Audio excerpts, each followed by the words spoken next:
Oh, little Canon and Sony, you're so cute, fighting for our love. Will we let you hug us? That is the real question. So I made some notes. Which camera should we buy as YouTubers, which we all are?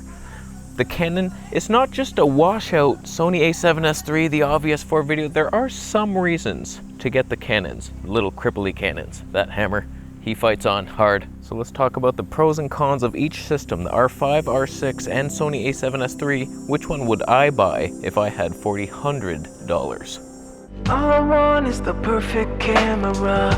All I want is the perfect camera. So we're doing a little experiment today. We're on the Fuji X-T4 in 4K 60p. And somebody told me if you turn the LCD screen off, it won't overheat. So I'm trusting you to not lie to me. And let's see, is the motion blur happy?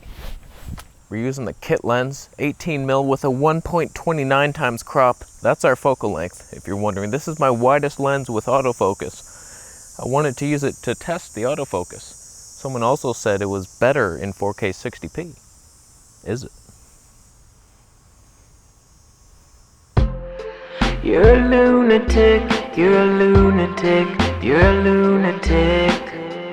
So the obvious reason to get the Canon R5 is you want the ultimate resolution possible, which is stupid in my opinion, but you want your bragging rights? I shoot this in 8K. Could you see it? Yeah, we can. It looks glorious. Can you edit the files? First, we talk about the overheating. Here's the reality. I thought 8K would come with maybe like a 2-minute limit, something like that, 5 minutes max. If they would have just said that, we'd be cool. It's like, oh wow, we can actually, it's actual usable video for 5 minutes? 8, whoa, that's amazing. I know a lot of people are saying it's completely unusable. For the most part, the files are way too big. It's a big inconvenience. Some people have built a computer that's future-proof and they can handle it. They have like a 4 terabyte SSD. Okay, if you did that, welcome to Future Planning 101. Thanks for being the president. I myself, I thought I splurged on a 1 terabyte SSD. That would be one video. I have 2 channels with like 8 videos, both at all times on my hard drive. I don't have the space for 8K, you kidding me? To compound that, it looks like the files are very hard to edit. So you might be able to get a couple shots here and there. It won't overheat, maybe, like a little 10-second clip. Oh, look at that squirrel. And we're done, if you have the storage. So it's usable somewhat, but the people that are saying the Canon R5 and R6 are the better hybrid cameras, because they're so good, they have high, well at least the R5 has 45 megapixels, and so you're thinking, okay, that's the better photo camera, and it has amazing video specs, but you can't use both. You take pictures, it starts heating up, and then you can't use the video. So it's not both, it's one or the other. It's a great photo camera. Don't plan on taking videos that day. Is that free stuff? There's a horse. The Panasonic Pony of Hope. We found him. Oh.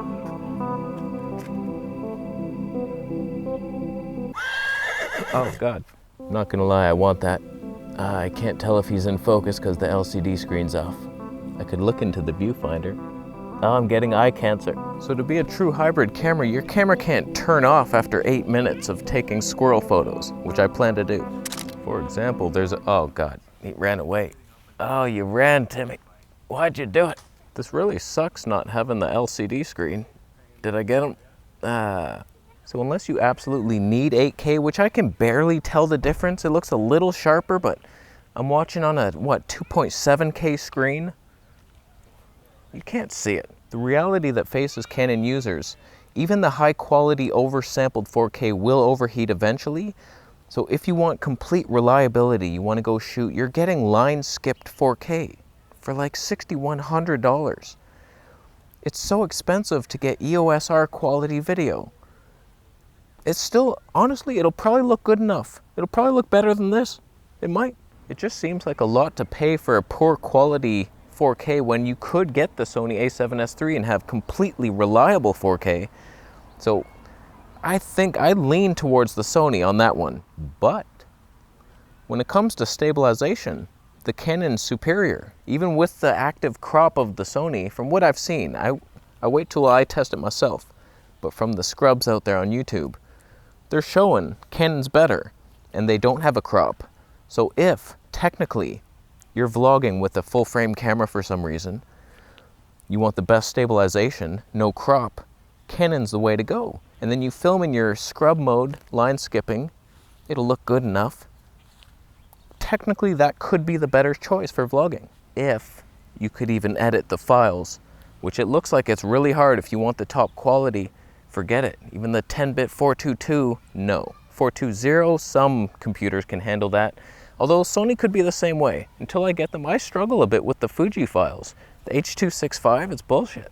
I did not future-proof my life. My computer struggles a bit on the Panasonic S1 files too. Those are a bit much. It's like, I miss my GH5S, filming in that was fine. And the G9, why am I bringing this? When it comes to autofocus,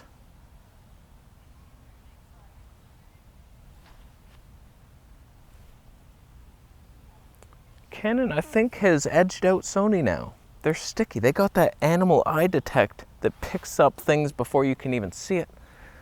That sounds exciting. I think they've edged out Sony finally, because A7S III just sort of is using their older tech. Even though it's amazing, they didn't improve it over the R4.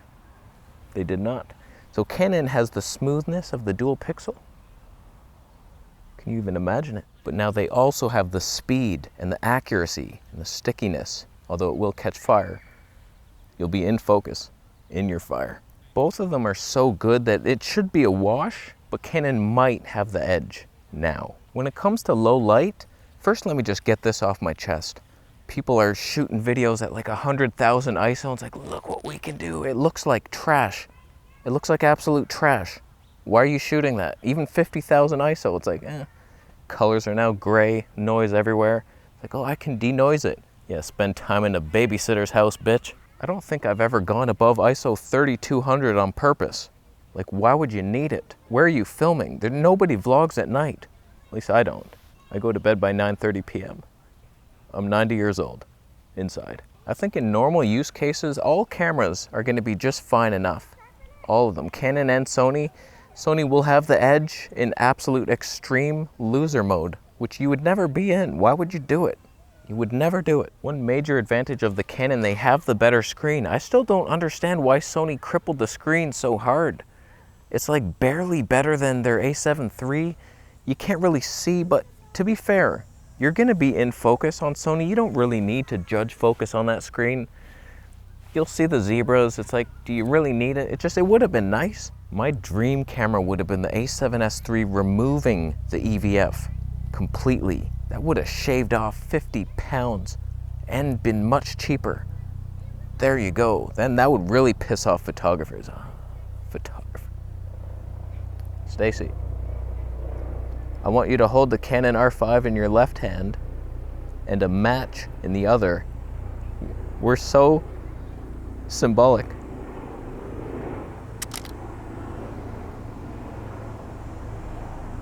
I overexposed the match. I was at ISO 100,000 on the Sony.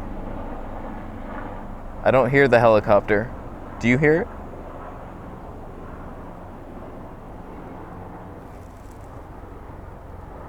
This 4K 60 is just thriving hard. It ain't shutting off ever. We got the tally light. I kind of like not having the flippy screen. It's funny, the tally light just shut off. I think we reached the 20-minute limit, but I'm allowed to record again, so we're not overheating. So far, so good. I only got 15 minutes inside my house when I had the LCD on, so that is the life hack. You can film indefinitely, probably 4K 60p. Everybody complaining about 4K overheating on the Sony. It's like one guy got it to overheat somehow on a trampoline in the desert sun. Like, it's never, everybody else that reviewed it, it's like, oh, it doesn't overheat, ever. I tried. Even Gerald Undone couldn't do it in his easy bake oven. Now Sony, when it comes to the SD cards, that was brilliant. You can use SD cards, and also this new one that's tinier than SD. They cost like $800, so forget that life for now. But it's so much better than the C-Fast giant one Type B for the Canon. You can't record redundant video, but who cares? I've never done that. Why would you ever want twice the files? Like, okay, they do both work. And you're gonna check them on your computer and upload all that? What kind of time do you have? You're an old man. So that was a brilliant move by Sony, and they have so many just better decisions, in my opinion. The lower megapixels for just higher quality readout, reliable, not overheating. Their 4K 120 looks better to me, and it doesn't overheat. And the autofocus works, and there's audio in it if you want. Not in the highest quality mode. Be real with yourself. For me, if I was using it in my studio, I would choose the Sony, just because I know it's not going to overheat. I can shoot in the highest quality mode. I don't need or want 8K to see every pores in my nose. Every pores. You can't pluralize something that's a singularity reality. For the sit-down videos at home, I just press record. I'm often going over 30 minutes. So the Fuji is kind of a pain in the ass. That tally light will shut off, and then I have to go, and I'm using external audio, so I got to stop that too and then sync it later. It's a pain in the bitch. Whereas the Sony would go on indefinitely, the Canon would shut off. That's a pain in the ass. The Sony has the most important feature on its side, which is better dynamic range. The highlight roll-off dignity. The pleasing skies that are blue. Apparently, we're getting similar dynamic range on the R6 compared to the R, which always blew out the highlights. The Fuji's better. Did you lose focus? So dynamic range is king, and Sony has it in spades because of the giant pixels. The giants of Romans built them in Greenland, where they control our Earth. Oh, you can turn the LCD back on in video. Oh, that overheat warning is on. Oh no.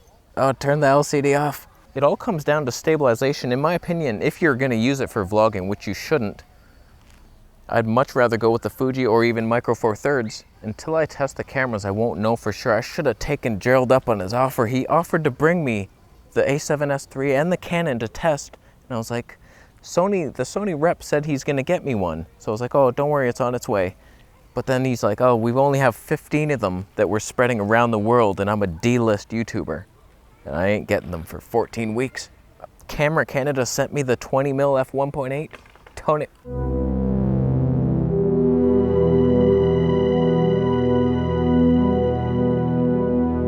So I'm staring at that lens now and I can't even use it. Oh, it's so frustrating. It hurts. So when I test it, pretty sure the Canon will be smoother, but will it even matter?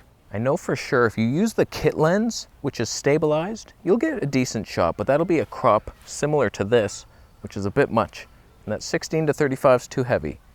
No way. So I personally would go with the Sony. I don't like how Canon did it. They went for the specs that nobody really needs. It's not really usable. It's not reliable. It was just stupid, attention-grabbing headlines, and Sony just like, how can we make the best 4K possible? Even 120p, like what the hell is that? I don't even want it. The 240p, we didn't even talk about that. Canon can't do it. Sony can with autofocus. And it's better than the Fuji apparently, according to Philip Bloom. So, I can't even imagine crossing the street in focus. The world needs it. So the answer is go with the Fuji. Unless it... Oh God, that was a pine cone, not poo. That's good. On paper, Sony's almost the perfect camera. I would have liked a better LCD, a worse EVF, and better stabilization, actually improved, but I don't think they can do it. But they crop, and so it is technically better, a lot better. But is it good enough for my standards? So don't feel bad if you ordered the Canons. You'll still get a great camera. It's just you can't use all of its features all the time. And you have to plan out like a hawk would plan out how to attack a wolf. Just map it out in your mind first, make the blueprints, and then vlog. So, yeah, it's possible. It's possible. So, that's what I would go with, Sony all the way. It just shut off. My battery died. Oh, it wasn't even fully charged. I thought it overheated. Okay, we have 10 seconds. Subscribe for more videos about Camera Conspiracies. See you in the next one.